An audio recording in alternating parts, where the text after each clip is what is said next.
pastor-presidente da Primeira Igreja Batista de Araçatuba, São Paulo, e das igrejas Amor e Cuidado, formado em Teologia pelo Instituto Bíblico Peniel, em Minas Gerais, e pós-graduado em Bíblia pela Universidade de Ensino Toledo, em Araçatuba. Em fevereiro de 2008, assumiu como pastor-presidente a Primeira Igreja Batista de Araçatuba, com pouco mais de 200 membros. Hoje, conta com aproximadamente 3.500 membros, 472 células e mais de 75 ministérios.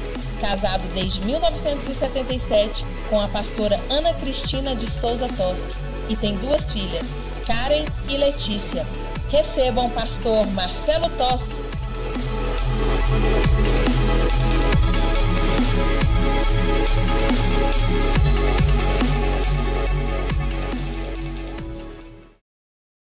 Graça e paz, queridos. Você sobe aqui, você fica lá, e aí, né, Deus? São aquelas coisas que o Senhor faz com a gente, mas como cremos que sempre há um pouco mais, sempre há mais, é uma fonte inesgotável, então vamos insistir e cremos que o Senhor vai derramar sobre as nossas vidas. É uma alegria estar com vocês aqui. Vamos orar mais uma vez? Amado Espírito Santo, eu te agradeço pela oportunidade de estar aqui com os meus irmãos hoje. Obrigado pelo desafio que já ouvimos e agora, Espírito de Deus, eu oro para que o Senhor novamente se manifeste. O que nós precisamos aqui é aquilo que vem do Senhor. Livra-me de mim mesmo, esconda-me atrás da cruz de Cristo, importa que o Senhor Jesus cresça, que eu diminua. Eu declaro o teu governo sobre a minha vida, sobre esta igreja, sobre esta conferência. Então, Senhor, tu tens liberdade. Declaramos que toda a resistência, todo obstáculo dos nossos corações já estão superados, eles já estão por terra. E, ó Deus, os nossos corações são como terra preparada para receber a boa semente da tua palavra. E nós vamos, ó Deus, multiplicá-la em nossos corações de forma exponencial. Em nome de Jesus eu oro com fé. Se você concorda, diga amém, querido. 1 Tessalonicenses capítulo 5, que o próprio Deus da paz os santifique inteiramente, que todo o espírito, alma e o corpo de vocês sejam preservados, irrepreensíveis na vinda de nosso Senhor Jesus Cristo. Aquele que os chama, Ele é, diga fiel, e fará isso, Não apaguem o espírito, não desprezem as profecias. Eu nasci numa igreja batista, sou quinta geração de sou quinta geração de batista na minha família, por parte de mãe. E quando eu era criança, crescendo ali na igreja, eu aprendi algumas coisas, e eu comecei depois de adulto, precisei revisar, me tornei pastor, voltei a acreditar, e depois de um tempo o Senhor me pegou de jeito. E eu tenho tido então um entendimento mais claro, mais amplo de algumas questões, como por exemplo, a manifestação profética dentro da igreja. Eu já tive medo de profecia, irmão. Porque por um tempo, primeiro disseram que não existia isso, quando eu era criança, igreja tradicional. Aí depois de um tempo eu tive algumas experiências quando adolescente, jovenzinho. Sabe aquelas igrejas das irmãzinhas do coque, irmão? Aleluia. Sabe as irmãs do coque? E por um tempo eu aprendi, falei assim, não, existe esse negócio. E para mim, então, eu agora tinha uma visão de que profecia era apontar o dedo de cima do púlpito para alguém e começar a falar. Porque o Senhor te viu. Porque você usou calça, você depilou, você cortou o cabelo, porque você, meu irmão, e de vez em eu comecei a ficar com medo, porque tinha as irmãs que começavam a chorar, eu falei, rapaz, acho que o negócio pegou, eu acho que revelou com força ali o negócio. Aí essas horas onde a gente vai se escondendo, assim, para ver se a profetisa lá não te acha no meio da multidão. A primeira experiência forte com uma palavra profética na minha vida aconteceu em 2008. De uma forma assim, eu já era pastor em Araçatuba. E eu vou contar com mais detalhes isso amanhã. E de repente, num momento ali, eu estava passando uma dificuldade tremenda na igreja. E o pessoal querendo me botar para fora da igreja. E meus irmãos, faziam 5, 6 meses que eu estava lá pastoreando. Aí eu não podia chorar na frente da esposa, porque você como marido não vai gerar uma instabilidade dentro de casa. Eu não podia conversar com nenhum dos líderes, porque em 5, 6 meses eu nem sabia direito em quem eu podia confiar. Meu irmão, os meus mentores viraram as costas para mim, eu estava meio que sozinho. Eu não conhecia ainda Carlito, não conhecia ainda Domingos. Pensa num camarada que se trancava no gabinete e ali chorava. Falei, meu Deus, acho que eu ouvi errado, eu não tinha que ter vindo para cá não. E eu comecei a pedir perdão para Deus. Deus, perdoa. Eu disse que tinha ouvido a tua voz, mas eu acho que eu me confundi, me perdoa. E eu estava dizendo para Deus, eu vou embora. Eu vou embora porque não é possível um pastor, porque meu irmão, a igreja só degringolava. A coisa só ia de mal a pior. E eu falei, não é possível um negócio desse. E a igreja em pé de guerra, o pessoal falando nos corredores e comentando, porque tinha uns 2 grupos dentro da igreja que mandavam na igreja. E quando eles começaram a perder força na igreja, então eles instauraram a instabilidade. Mas isso só acontece em Araçatuba, eu sei, não precisa se assustar. Eu sei que por isso que eu estou dando os detalhes, esse tipo de coisa não acontece em Goiânia e tal, enfim. Pastor Samuel, da comunidade, ele falou assim, Marcelo, estou com um pregador de fora aqui, eu vou fazer um café da manhã, igual o Marcos vai fazer amanhã com o Carlito, para ouvir e tal. Vamos ali, vai lá no hotel, vai estar uns 20, 25 pastores. Eu fui. Era uma terça-feira, uma segunda-feira. E eu fui de manhã, sentei assim da metade para trás, numa sala ali num hotel. E o pregador era um gringo, um americano, chamado Denny Bonilha. Nunca tinha ouvido falar, acho que era a primeira vez que ele estava em Araçatuba, uma das primeiras que veio para o Brasil, eu acho. Aí meu irmão, esse homem começa a pregar, ele fala do Davi, ele fala de Jonatas, ele fala umas experiências, aquilo já foi mexendo, ele falou, meu Deus, que palavra, foi demais, aquilo mexeu comigo. Quando no final ele termina, ele pregando em inglês, tem o tradutor, aí de repente a esposa do Denny, ela entra dançando, e ela começa a dançar, e eu não sou, meu inglês é the books on the table, mas, meu irmão, eu falei, ela não está falando inglês, ela está falando, né? E ela começou a dançar, e eu, Batistão, o xiita, lembra que o Carlito falou?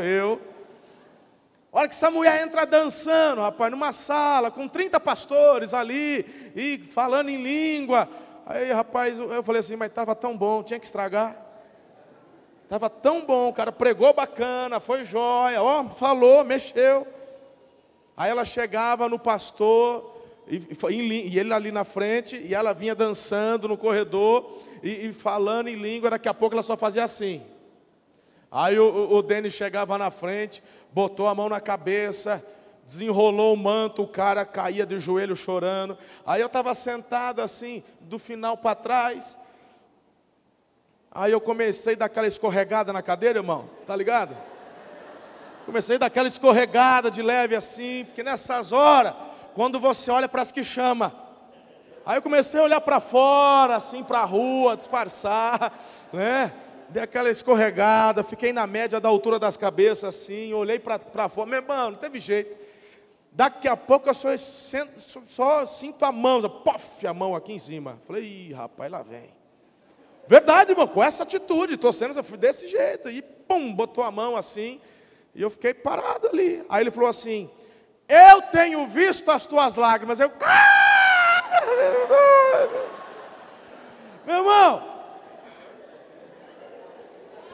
pensa num batistão que foi desmontado na primeira, cara. Ele falava inglês, o tradutor falava, mas na primeira, a hora que ele falou, eu tenho visto as tuas lágrimas, ninguém tinha me visto chorar. Eu não chorei na frente de ninguém.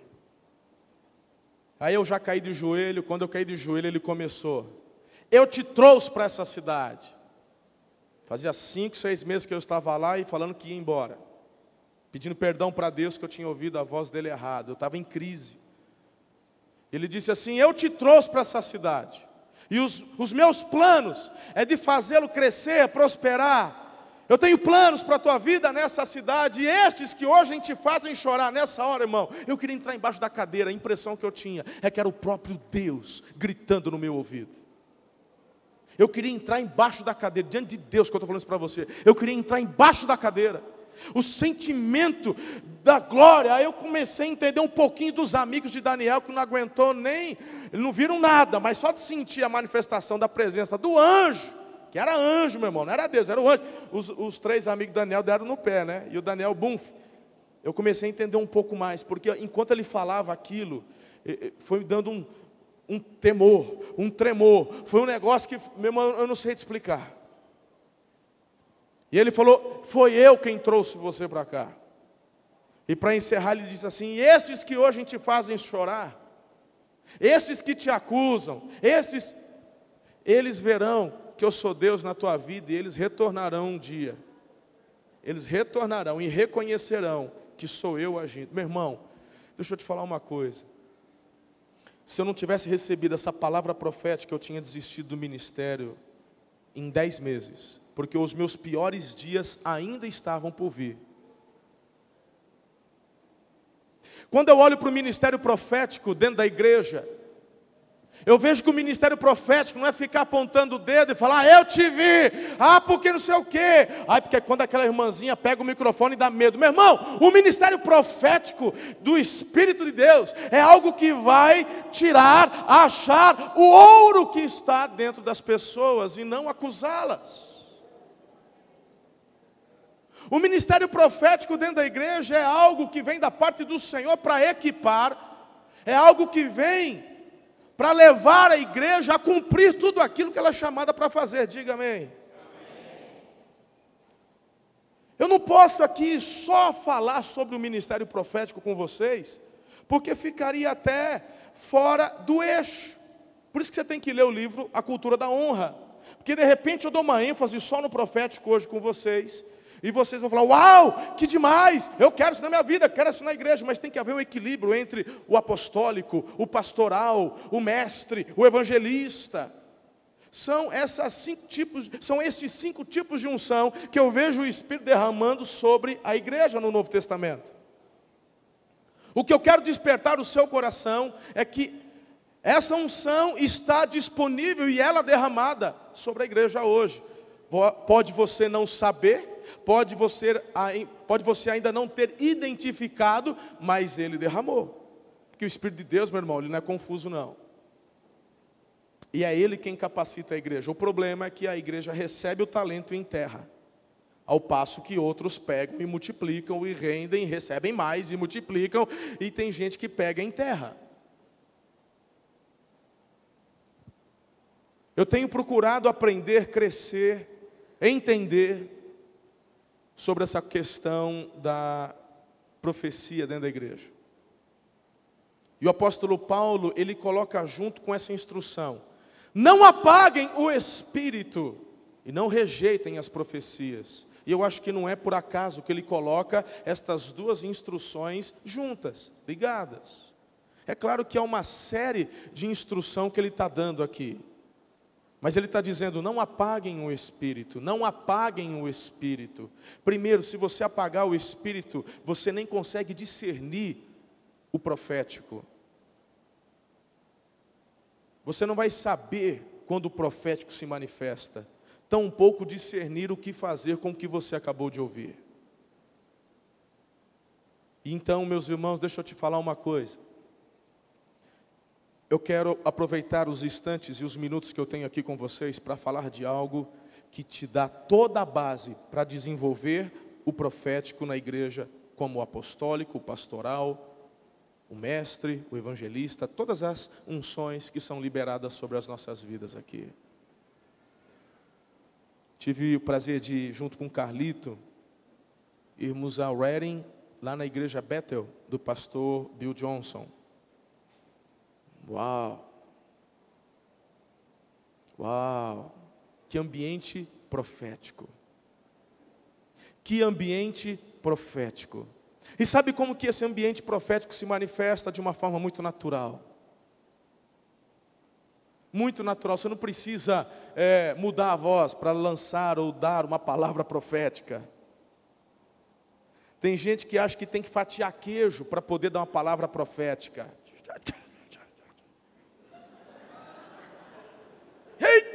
Aí vai fatiando queijo, aí eles mandam a palavra. Não precisa. Não precisa mudar a voz.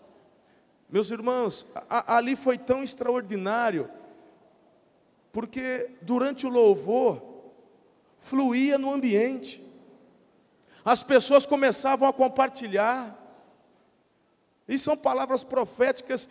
Por exemplo, eu me lembro, eu estava, na hora do louvor, eu fiquei assim perto da parede, e eu estava chapando coco, irmão, não estava nem aí. Eu não tinha nenhuma ovelha minha por perto mesmo. Falei, vou dar vexame, estou nem aí. Aí eu fiquei, meu irmão, estava lá. De repente, ela estava com um cartãozinho lá, acho que era seminarista. Ela chegou assim, do nada. Ela virou para mim, no meio do louvor, gente em pé assim, pessoal adorando. Ela disse assim, você tem filhas? Eu falei, tenho. A hora que eu falei o tenho, era a confirmação que ela precisava. Aí ela começou. E começou a descrever minhas filhas. E começou a falar do que Deus tem para as minhas filhas. Ela começou a colocar para mim, a responder respostas de orações que eu tenho feito para o Senhor. Ah, meu irmão, que coisa mais gostosa. Aquilo, sabe, aquilo te deixa turbinado, te deixa animado, aquilo te deixa empolgado. Meu irmão, é fantástico. Tivemos umas 4 ou 5 experiências dessas lá.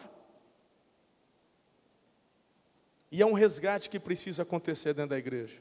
Isso tem acontecido em São José dos Campos. Isso tem acontecido em Araçatuba. Mas há uma base para isso fluir.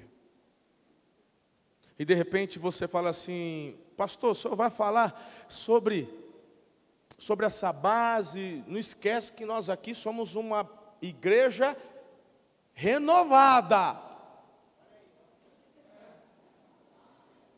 Deixa eu te falar uma coisa. Eu conheço a história de John Wesley. Eu sei o porquê que tem aquela chaminha na logo dos metodistas. Só que eu posso falar que essa chama não arde lá em Araçatuba, não.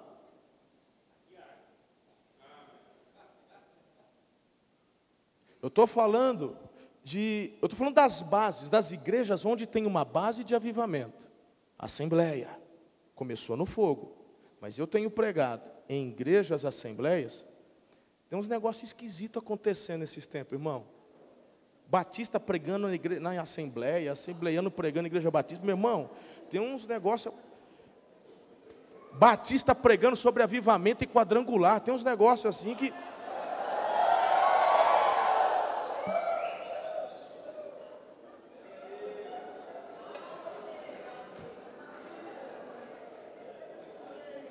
Sabe por que isso está acontecendo? Sabe por quê? A resposta está lá em João 3,16. Abra sua Bíblia lá. João capítulo 3, versículo 16. O que está escrito ali, irmão? Porque Deus amou o mundo de tal maneira que deu o seu Filho unigênito, para que todo aquele que nele crê não pereça, mas tenha a vida eterna. Aí você fala, conheço bem esse versículo. E eu disse a mesma coisa para o Espírito Santo um dia.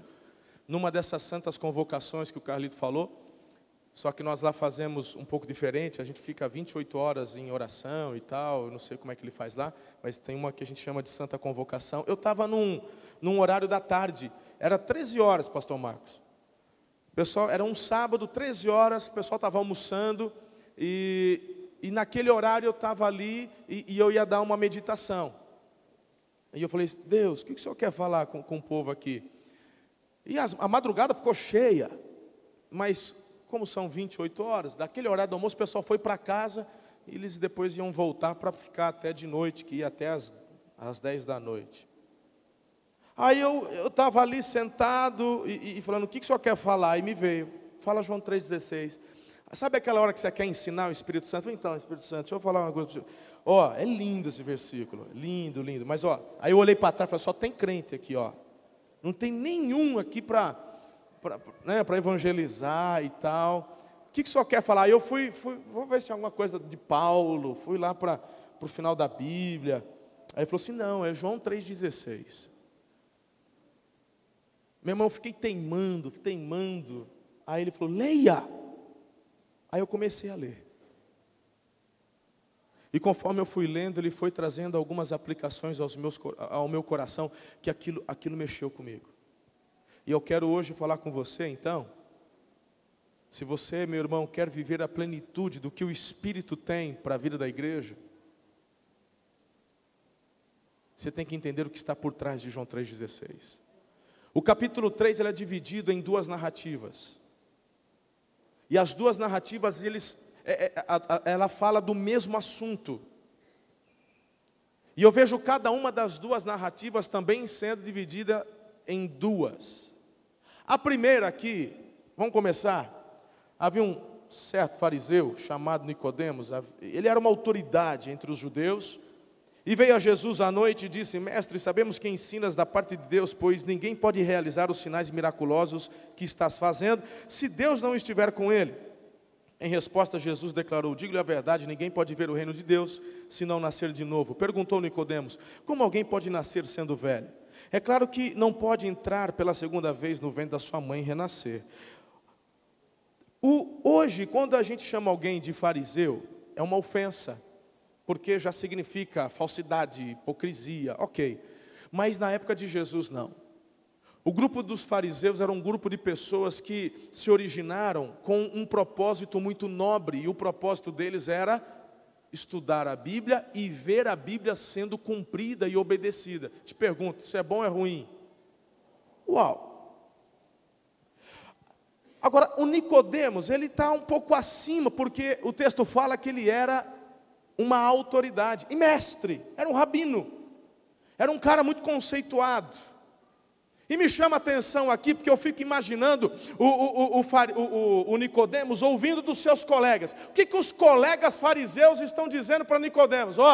Aquele lá é um endemoniado, viu? Tem que ficar esperto. A gente está percebendo que ele está fazendo um auê aqui com o povo, e é bom botar freio nesse camarada. Começou desapercebido, tinha uns meninos andando com ele, mas agora, de quem que eles estão falando? De Jesus. Porque os fariseus diziam que Jesus operava os milagres pelo poder de Beelzebu. O Nicodemos, eu fico pensando assim, o Nicodemos ouvindo isso, ele fala, não, o Nicodemos ele está acima da média, irmão. Eu esqueci os números aí, o Carlito deve saber.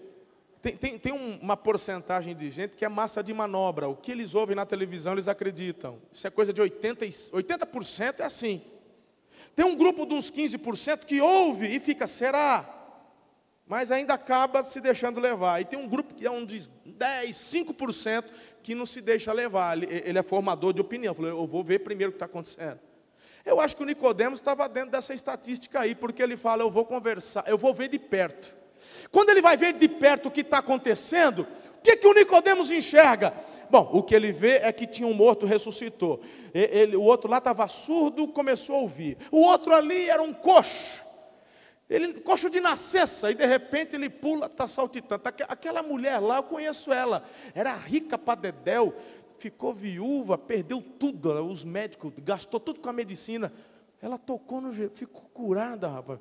Aí o Nicodemo falou, que negócio é esse? Aí o Nicodemo olhou, um pouquinho de pão, um pouquinho de peixe, multidão. Aí o Nicodemo falou, por favor, marca um horário com Jesus, aí que eu preciso conversar com ele. Ele vai à noite. Ele fala, Jesus, eu preciso tirar limpo algumas coisas aqui. Então perceba que quando ele chega até Jesus, ele fala, eu quero entender algumas coisas. Jesus fala, claro, Nicola, chega junto aí, senta, toma um café. Traz um café para o Nicodemo, vamos conversar. Aí o Nicodemos fala, uma conclusão eu já cheguei. Qual? É que o que você está fazendo, os meus amigos estão errados. Tem nada de demônio não. Não tem nada de Beelzebul não, porque o que eu vi o Senhor fazer, o que eu vi acontecer, isso tem dedo de Deus. Essa é a primeira conclusão do Nicodemos. Só que o mais interessante é que ele chega para Jesus e fala assim: como se dá isso? Aí Jesus, como você já viu, responde: ah, claro, era só isso que eu queria saber? Não, isso é simples. É só, tem que nascer de novo e tal. Aí o Nicodemos fala: bom, não dá para voltar para o ventre da mãe. Como é que é isso? Meu irmão, essa crise do Nicodemos me faz lembrar o Windows. Lembra quando aquela desgraça travava? Tum! Eu tenho pesadelo com esse barulho até hoje. Quando começou o Windows lá atrás, porque o meu não tinha nem memória, tinha uma lembrança. Aí quando forçava um pouquinho, ele fazia assim, tum! Meu irmão, mas não adiantava nem resetar, tinha que tirar da tomada, que acho que ficava um demônio ainda segurando aquele trem lá. Eu olho o Nicodemos aqui dizendo: ó, eu cheguei sem entender e ainda não estou entendendo. Ele está travado, ele fala assim. Aí Jesus fala: não, tá bom, vou te ajudar, vou te ensinar. Olha só, versículo 5. Respondeu Jesus: digo-lhe a verdade, ninguém pode entrar no reino de Deus se não nascer da água e do Espírito. O que nasce da carne é carne, o que nasce do Espírito é Espírito. Não se surpreenda pelo fato de eu ter dito: é necessário que vocês nasçam de novo. O vento sopra onde quer, você o escuta, mas não pode dizer de onde vem nem para onde vai. E assim acontece com todos os que são nascidos do Espírito. Perguntou Nicodemos: como pode ser isso? De novo, eu te pergunto, Jesus respondeu ou não respondeu? Respondeu ou não? Mas o Nicodemos não entende. Entra em cena o Jesus irônico. Você já viu o Jesus irônico? Aí você fala: esse pastor é um herege. Mas olha aqui, disse Jesus: ué, Nicodemos, você é mestre em Israel e não entende essas coisas? É ironia, não é? Para mim é. Quando Jesus faz isso, o propósito dele não é diminuir o Nicodemos, mas é confrontar o Nicodemos naquilo que havia de pior dentro dele. E o que havia de pior dentro do Nicodemos não era incredulidade, não era falta de vontade, mas era a religiosidade. O Nicodemos se apoiava naquilo que no início se tornou algo tão bom, tão nobre, que é você fazer com que a palavra fosse cumprida, estudada, e essa fonte se tornou agora base de adoração para os fariseus. Meu irmão, Jesus, ele não resistiu no sentido de ficar longe dos beberrões.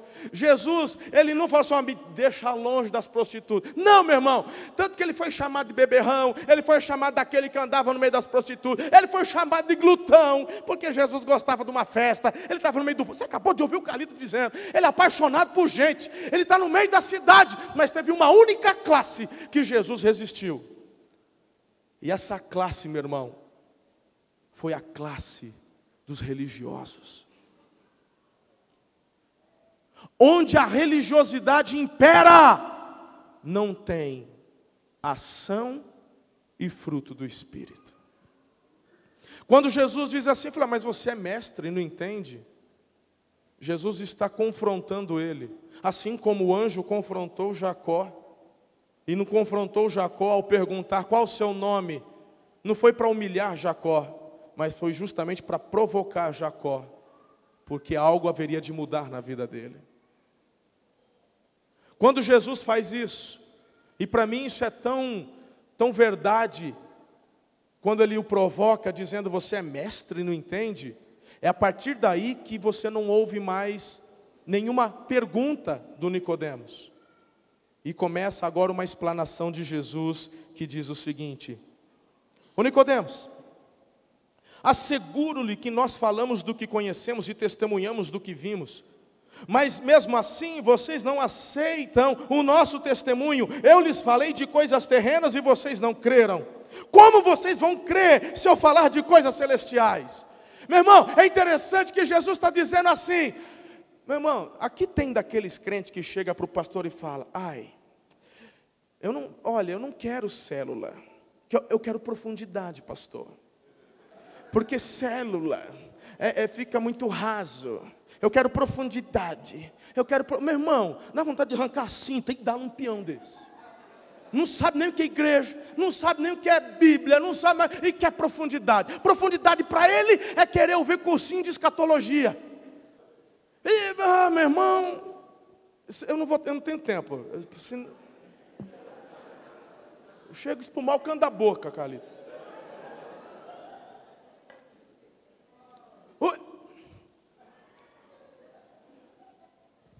Jesus está dizendo, você quer profundidade, Nicodemos? Pois você não entende nem o que está vendo, como é que você quer me perguntar das coisas profundas? Eu conheço das coisas profundas porque eu venho de lá. Eu venho do sobrenatural. Eu sou aquele que estava e eu vim de lá. E eu poderia te falar, mas não adianta falar porque você não vai entender. Porque se você não entende nem o que se vê, quanto mais daquilo que não se vê. Mas ele continua, hein? Ele continua. Ninguém jamais subiu ao céu, a não ser aquele que veio do céu, o Filho do Homem. Da mesma forma como Moisés levantou a serpente no deserto, assim também é necessário que o Filho do Homem seja levantado, para que todo aquele que nele crê não pereça, mas tenha vida eterna. Aí, meu irmão, vem o versículo que você e eu tanto amamos, porque Deus amou o mundo. Você pode até usar para evangelizar, por mim tudo bem, mas você nunca mais vai olhar para esse versículo da mesma forma. Porque esse versículo de João 3,16 está dentro de uma apologética, está dentro de uma defesa, de uma argumentação apologética. E qual a apologia que Jesus está fazendo? Eu sei que muitos de vocês já pegaram, já entenderam. Mas tem aquele que ainda fica meio boiando, fala só no final, para ver se ele não dorme, né? Se dormir também você não fala, combinado, irmão? Falou, o que era mesmo? Acho que eu cochilei. Falou, procura outra conferência aí, vê na internet. Fica acordado, irmão, dorme não, amém? Aleluia. Diga, vai valer a pena abrir mão de um pouco mais. Fala aí, irmão, abrir mão de um pouco mais do meu descanso para receber mais do Senhor. Aleluia. Versículo 17, pois Deus enviou o seu Filho ao mundo, não para condenar o mundo, mas para que este fosse salvo por meio dele. Quem nele crê não é condenado, mas quem não crê já está condenado por não crer no Filho unigênito de Deus. Este é o julgamento, a luz veio ao mundo, mas os homens amaram as trevas e não a luz, porque suas obras eram más. Agora perceba, versículo 20, quem pratica o mal odeia a luz e não se aproxima da luz, temendo que suas obras sejam manifestas. Mas quem pratica a verdade vem para a luz, para que se veja claramente que as suas obras são realizadas por intermédio de Deus. O que Jesus está falando aqui no versículo 20 é a base do que está por trás de João 3,16. Como eu só vou falar na conclusão, eu vou pegar esse versículo 20 e vou deixar aqui e a gente pega daqui a pouquinho. Estamos juntos? Meu irmão, do jeito que começa, termina. O Nicodemos se converteu? Não sei. Ele foi para o céu? Não sei. A gente pode achar o que quiser. Dá para achar um monte de coisa. Dá para pressupor um monte de coisa. Mas, meu irmão, do jeito que começa, termina. Porque a ênfase não está em Nicodemos, mas no que o Espírito de Deus está alertando a igreja. Começa a segunda narrativa e agora estamos falando de João Batista e os seus discípulos. E o texto diz assim, versículo 22. Você está comigo, igreja? Amém. Aleluia. Depois disso, Jesus foi com os seus discípulos para a terra da Judeia, onde passou algum tempo com eles e batizava. João também estava batizando em Enom, perto de Salim, porque havia ali muitas águas e o povo vinha para ser batizado. Isto se deu antes de João ser preso. Surgiu uma discussão entre alguns discípulos de João e um certo judeu a respeito da purificação cerimonial. Meu irmão, nesse ponto minha cabeça deu uma travada. Aí eu que dei uma de Nicodemo. E eu estava ali sentado, falei, Espírito Santo, assim, tudo que o Senhor faz é demais, é perfeito. E eu já estou, assim, estou perguntando. E eu sei que o lesado sou eu, mas parece que esse versículo está fora de contexto. Falou, lê de novo. Aí lá vai eu, versículo 3, Nicodemos e tal. Aí eu falei, estou 0 a 0 ainda. Não... Falou, lê de novo. Aí eu fui lá no início e tal, 0 a 0. Aí eu falei, ó Senhor, não está rolando. Falou, Marcelo, qual que é o assunto? Tal. Falou, pois então. É a mesma, meu irmão, aí os meus olhos, eu entendi. E para te falar o que ele falou comigo acerca do versículo 25, você tem que saber o que está por trás de João 3,16. Para isso, meu irmão, só na conclusão. Vamos tirar o 23 e deixar aqui também? Aqui está o 20, vamos botar do lado de cá, 23 aqui. Aqui está o 20, aqui está o 23. Não esquece, hein? Estamos juntos? O texto continua. Sabe por que eu fiquei travado, meu irmão? Porque a questão é o seguinte: quem é esse judeu? Não sabemos. Por que começou a discussão? Também não sabemos. Agora a pergunta mas eu queria saber quem que ganhou a discussão. Também não sabemos. Por que começou? Como terminou? E de onde veio? Para onde vai? Meu irmão, simplesmente não tem resposta. Porque do jeito que começa, termina, e aí já vai para o versículo 26. Eles se dirigiram a João. Ó, você vê que corta completamente. Não é, Rony? Bom, eles se dirigiram a João e disseram. Agora presta atenção que a gente já vai para uma outra questão aqui. Mestre, aquele homem que estava contigo, no outro lado do Jordão, do qual testemunhaste, está batizando, e todos estão se dirigindo a ele. Meu irmão, você me permite dar a minha versão desse texto para vocês? Posso dar uma interpretada aqui? Vocês me permitem? Amém? Não vai se escandalizar? A minha visão é mais ou menos assim. Está aqui o João está comendo o seu gafanhotinho, mergulhando no mel, tá? Aquela barbinha, tal, está ali na dele. O almoço. Os discípulos do João estão aqui. Falou assim: você precisa conversar aquele assunto com o João. Não, é verdade. Não, já não dá para ir. Você viu? Agora o pessoal está indo. Não, é verdade. Mas quem vai falar? Pode deixar, eu falo. Mas todo mundo tem que estar junto. Não, a gente está contigo. Então você vai falar? Pode deixar que eu falo. Ó, junto. Chega lá. Shalom, shalom, shalom, Donai, shalom, shalom. Vai um gafanhoto? Não, estou bem, a gente está. Meu irmão, se você não mergulhar na história e dar uma contextualizada, você não vai entender. Ok? João, com todo carinho, todo respeito, sabe que nós somos seus talmidins, teus discípulos aqui. Sim, meus filhos, claro. A gente tem um assunto para tratar com o senhor, que está meio difícil, a gente está meio aqui. Porque é o seguinte, o senhor vai viver muito tempo, o senhor vai pastorear a igreja do batismo aqui muito tempo. Mas quando Deus te levar, quem é que vai te suceder? Somos nós, somos seus discípulos. Aí o João já pega, o João já fica, Então, o problema, João, é o seguinte. Eu vou falar, sabe aquele cara que estava aqui com a gente, aqui, pouco tempo? Sabe o que ele fez? Ele já está lá do outro lado, ele está batizando, porque meu irmão, João, quem começou o negócio de batismo foi o senhor. Deus deu para o senhor. Então, mas o outro veio, ele já abriu a igreja lá, já está batizando, tem uma multidão indo atrás dele. O senhor tem que botar um ponto final nesse negócio. Essa é a minha interpretação. Está muito fora, Carlito? Mais ou menos. Sabe que às vezes as pessoas não prestam atenção? Se você pegar um pouquinho antes, quem que é aquele cara que eles estão falando? Estão falando de Jesus. Mas eles não falam Jesus, eles falam aquele homem. Aquele homem. Agora, meu irmão, quem é que estava com os discípulos? Quem é que estava com João quando Jesus chega? Lembra quando Jesus chegou para ser batizado? Quando Jesus chega para ser batizado, o que acontece ali? Quando ele sai das águas, a voz, este é o meu filho amado. A voz do Pai se manifesta. Quando a voz do céu termina, quem se manifesta em seguida? O Espírito Santo. E o Espírito Santo vem sobre Jesus. E todo mundo vê. Porque está registrado, irmão. Eles ouviram, eles viram. Para mim foi algo parecido como Pentecostes. Lá, como línguas de fogo. Aqui, como um pombo. Você já viu o pombo pousar? É como se viesse do céu e viesse sobre Jesus. Meu irmão, eles ouviram,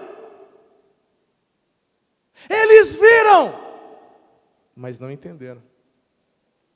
E aqui está a grande questão. Agora, para ficar claro, irmão, olha o que João responde. A isso João respondeu: uma pessoa só pode receber o que lhe é dado dos céus. Agora, veja aqui a base de onde eu disse que eles sabiam. Vocês mesmos são testemunhas. Eu disse, eu não sou o Cristo. Eu não sou o Cristo, mas sou aquele que foi enviado adiante dele. A noiva pertence ao noivo, o amigo que presta serviço ao noivo, e que o atende, o ouve, enche-se de alegria quando ouve a voz do noivo. E essa é a minha alegria, que agora se completa. É necessário que ele cresça e que eu diminua. Meu irmão, eu nunca vi uma noiva entrar na igreja e quando chega na frente do altar, ela vira do lado e casa com o mestre de cerimônia. Você já viu isso acontecer? Nem eu. A pergunta é, por que isso era então óbvio para os discípulos de João? Pelos mesmos motivos de que Nicodemos não entendia o que ele via. O assunto é o mesmo. Veja que agora quem termina o capítulo 3 fazendo um discurso é o João, muito semelhante com o que Jesus falou. Perceba, aquele que vem do alto está acima de todos, aquele que é da terra pertence à terra e fala como quem é da terra, aquele que vem dos céus está acima de todos, ele testifica o que tem visto e ouvido, mas ninguém aceita o seu testemunho. Aquele que o aceita confirma que Deus é verdadeiro, pois aquele que Deus enviou fala as palavras de Deus, porque ele dá o Espírito sem limitações. O Pai ama o Filho e entregou tudo em suas mãos. Quem crê no Filho tem a vida eterna. Quem rejeita o Filho não verá a vida, mas a ira de Deus permanece sobre ele. Eu vou concluir. Eu dei uma abreviada por causa do tempo. Aquele irmão do teclado quiser vir, aí dá para pelo menos mais uns 30 minutos, o irmão nem percebe quando tem um teclado no fundo.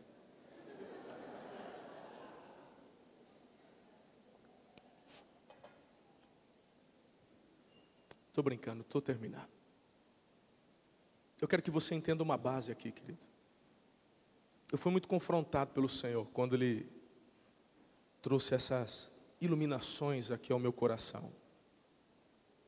O que está por trás de João 3,16, que não é segredo para ninguém, porque desde o início o Senhor está falando, é a necessidade de eu e você termos uma vida governada pelo Espírito Santo. Tem nada novo.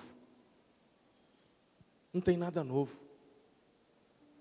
A questão aqui, por que eu não estou aqui, meu irmão, discorrendo sobre como romper na linguagem profética? Compartilhei um testemunho que foi fundamental na minha vida. Mas estou te dando a base, meu irmão, de como é que isso vai acontecer na tua vida. O Nicodemos, ele era um mestre. Mas o que Jesus está dizendo para ele falou, Nicodemos, você só vai conseguir entender tudo isso, não é através da cabeça, não é através do que você vê, é através do que o Espírito de Deus testifica no teu espírito. Por isso você tem que nascer de novo. Jesus, eu não estou entendendo. Ele é como o vento, Nicodemos. Você não sabe de onde vem, para onde vai. Ninguém controla o vento. Eu vejo, queridos, que muitos têm tentado produzir fogo. Não somos chamados para produzir fogo. Somos chamados apenas para tirar as cinzas e colocar lenha nova todas as manhãs, todos os dias.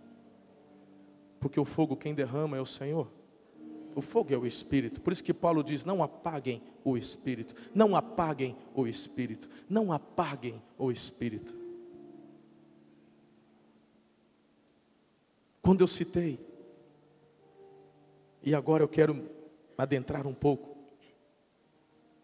Quando eu citei Wesley, quando eu citei a Igreja Assembleia, quando eu citei a Igreja Quadrangular, meu irmão, pensa numa... Não existe inveja santa, mas pensa numa inveja santa assim, porque a base do nascimento de vocês foi no óleo, foi no fogo.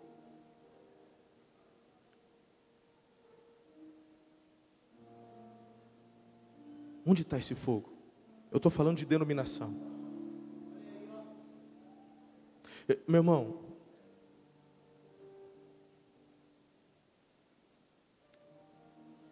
com muito temor e tremor diante do santo nome de Deus, eu numa Assembleia de Deus, lá no Paraná, um batista pregando, mas numa Assembleia da Gê, meu irmão, Assembleia, Assembleia.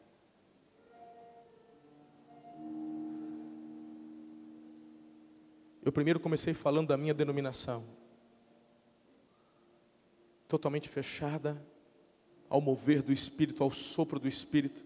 Por isso que o pastor, alguém colocou, o que está acontecendo? O pastor acabou de perguntar, o que está acontecendo com a sua denominação aqui?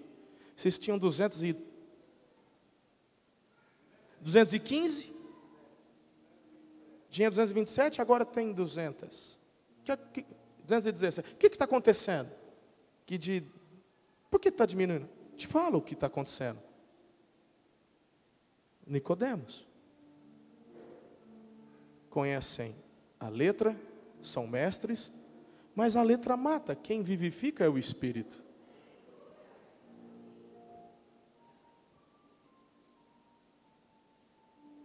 Onde está o fogo e o ardor da igreja? Deus tem me dado uma mensagem para compartilhar por onde eu tenho ido. E essa mensagem tem a ver com avivamento.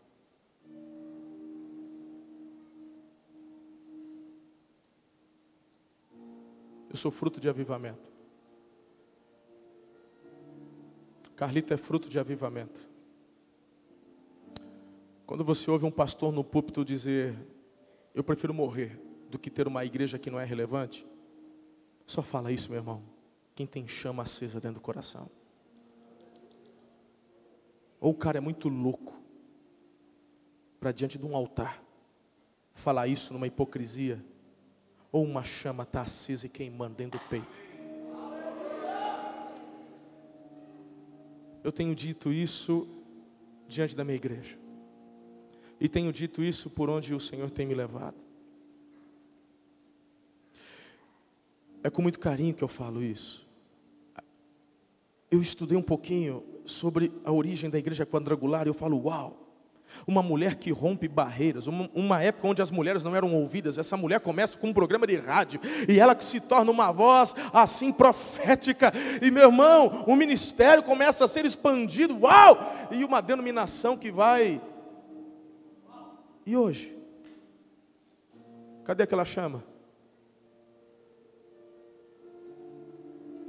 O que está acontecendo com as nossas igrejas? O que está acontecendo com as nossas denominações? Eu estou falando de uma denominação que lá atrás, eles se desligaram por causa do avivamento e falaram, agora seremos a Batista Nacional. Enéas Tonini, santo homem de Deus. Mas eu tenho ido pregar em igrejas batistas nacionais, batistas, meu irmão, que são mais tradicionais que as batistas brasileiras, que não querem saber nada. Eu não estou te apontando o dedo. Eu estou te chamando para conversar. Eu estou te chamando para ponderar. Eu estou te chamando para que você atente, porque quando eu falei, meu irmão, lá no início, Jesus aqui, ele não está descendo a lenha no coração de Nicodemos, porque ele percebe algo diferente no coração dele. A outros fariseus, Jesus fala, hipócritas. E Jesus falou coisa muito mais pesada, mas com um outro fariseu, o Nicodemos, Jesus fala, ele provoca o Nicodemos para que Nicodemos abra, entenda, se quebrante. E no versículo 20 que deixamos aqui, Jesus está dizendo, sabe por quê, Nicodemos? Eles não querem saber desse novo nascimento, porque quando você experimenta e se derramar esse novo nascimento, quando o vento sopra, só tem um lugar para onde esse vento te leva, ele te leva para a luz. E quando você é levado para a luz, o que está aqui dentro, todo mundo vai ver. E como muitos do seu grupo não querem que o que está em oculto seja revelado, então eles não querem o vento, eles não querem nascer de novo, e continuam amando as suas próprias obras. Querem agradar a Deus através do que podem fazer. Deus nunca pediu isso para a gente, Ele só pediu nosso coração. Mas e o serviço? A gente faz por amor, gratidão, não para marcar ponto com Deus. Versículo 23, 25. Lembra daquele que eu falei, eu não estou entendendo? E eu falei, Espírito de Deus, por que esse versículo 25? Ele falou, Marcelo, pela mesma razão, o assunto é o mesmo. Quando as pessoas não são governadas por mim, elas vão se envolver em vãs discussões que não vai levar a lugar algum. São pessoas que estão discutindo por assuntos onde eu não estou preocupado, onde eu não estou dando a pauta. Eles estão falando deles, eles estão querendo saber quem é que sabe mais. Meu irmão, tem tanto pastor que está preso em teologia. Eu te pergunto, Deus não nos deu teologia. Deus nos deu a palavra dele. E o que fazemos com a palavra, isso é a teologia. Então a teologia é do homem para Deus e do homem para as pessoas. E tem gente que briga por causa da teologia. Tem gente que briga por causa do Calvino. Eu sou arminiano, sou calvinista, sou isso, sou aquilo. Meu irmão, deveria muito mais ser fonte de celebração que nos une do que as divergências que temos. Se tem algo que nós concordamos, é que a salvação é somente pela graça. Que a palavra de Deus ela é inspirada, ela foi dada para nós. Que temos uma missão. Que a igreja ela é vitoriosa, ela não é derrotada, ela é vitoriosa. Que a igreja tem um cabeça, e esse cabeça não está crucificado, ele foi glorificado. Ele é o Senhor. E ele, meu irmão, só está esperando e aguardando o momento que já foi determinado, e ele voltará, e pelo poder da boca dele, ele dará a palavra final. Precisamos de mais alguma coisa? Vai, anuncia essa revolução do amor. Mas quando eu cheguei em Araçatuba, o meu povo dizia que o pessoal que era membro da comunidade ia para o inferno.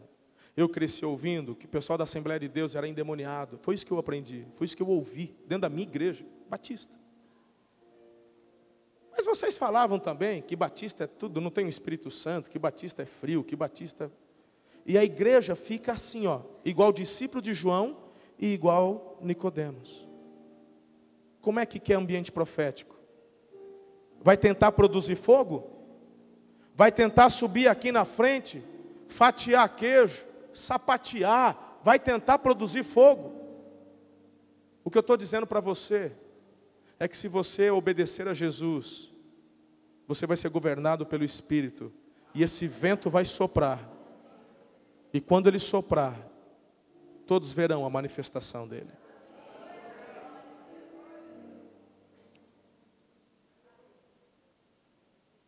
Quando eu falo que eu vejo nas duas narrativas, duas divisões, eu vejo Jesus cheio do Espírito, falando as coisas do alto, o Nicodemo sem o Espírito tentando entender. Eu vejo João Batista cheio do Espírito, porque o foi desde o ventre da mãe, conversando com discípulos que o conheciam, mas que não tinham o Espírito Santo.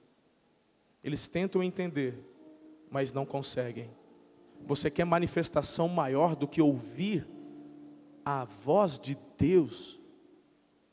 Você quer uma manifestação maior do que ver aquilo que não vemos, que é o Espírito, mas o sentimos? E mesmo assim falar, aquele homem, aquele homem é o noivo, aquele homem é a pessoa mais importante do porquê estou fazendo isso. E o João fala que o Pai, Ele dá o Espírito sem limitações. E João está dizendo, é isso que vocês precisam, do Espírito, para poder entender tudo aquilo que o Senhor tem revelado. Porque não basta apenas olhar o que é visível aos olhos. Porque visível aos olhos, você vai ver um lugar bonito, você vai ver a igreja crescendo, você vai ver a adoração, sabe? Você vai ver, meu irmão, você vai ver muita coisa. Mas se não for governado pelo Espírito, o que você vai ver não vai fazer sentido. E mesmo assim, pessoas vão continuar saindo vazias.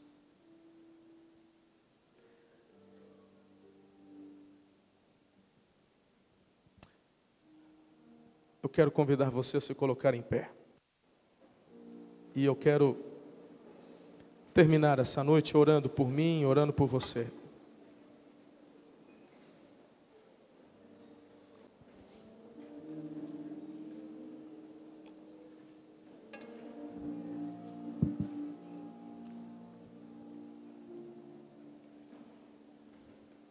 Oxalá que o vento sopra essa madrugada lá no seu quarto.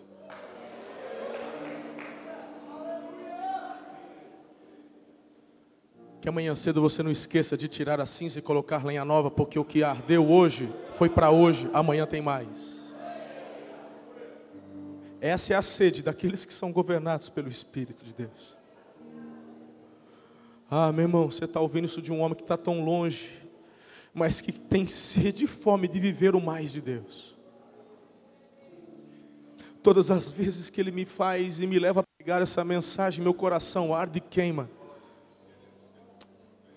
Oh Deus, eu quero ouvir mais, eu quero... Repito, eu não vim aqui te apontar o dedo.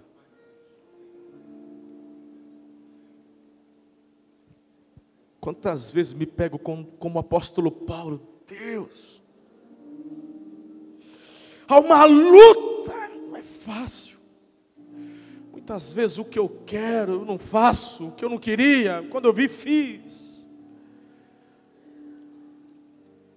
Mas é o mesmo apóstolo que diz, não apague o Espírito Santo. Se ele está dizendo não apague, é porque isso pode acontecer.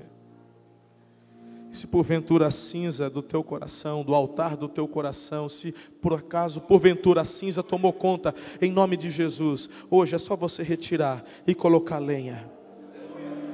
Há uma chama linda que o próprio Pai, Ele derrama do céu para incendiar. Vai brilhar. E quando essa chama brilha, meu irmão, fica tudo muito claro. As coisas vêm à luz. Eu vou orar por você. Vou orar por mim.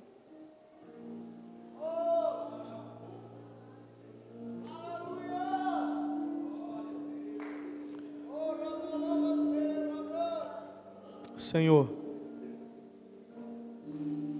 não somos nós quem produzimos o fogo. Não somos nós quem manipulamos o vento. Espírito Santo, Tu és Deus. E nós nos submetemos ao Teu governo. Queremos viver como Jesus viveu o seu ministério, todos os dias buscando, todos os dias independência. Então, Senhor, livra-nos de nós mesmos. A nossa carne não melhora. O Senhor não nos ensina melhorar a carne, mas nos ensina a nos submetermos totalmente ao governo do Teu Espírito.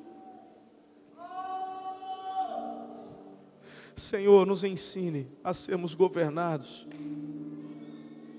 pelo Teu Espírito. Senhor, em nome de Jesus, que haja um derramar da unção do Teu Espírito sobre as igrejas. Senhor, olhando um pouco para a história, eu vejo que de tempos em tempos uma reforma, ela é necessária. Não foi apenas uma que aconteceu há 500 anos atrás, mas o Senhor tem operado várias reformas. Nos ajude a entender. Nos ajude a entender a importância, Senhor, de ouvirmos com clareza e andarmos debaixo da unção do Teu Espírito. Haja um derramar da unção do apostolado, Senhor. Senhor, que a Tua igreja receba a unção da profecia, que haja um ambiente profético nas igrejas. Haja na igreja uma unção pastoral, de amor, cuidado, de uma promoção do bem-estar um do outro. Senhor, que haja a unção derramada de mestre, para que possamos ouvir, aprender, ensinar.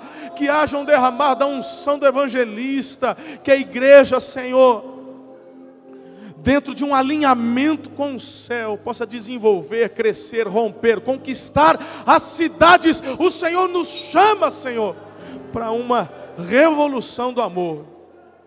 Queremos nos alinhar contigo, com aquilo que o Senhor está fazendo. Obrigado, Pai.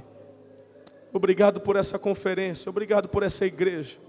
Obrigado pelas palavras que foram liberadas nesse altar.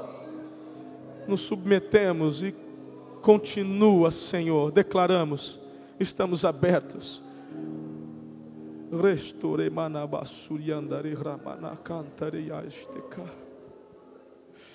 Oh Senhor, reacende o fogo.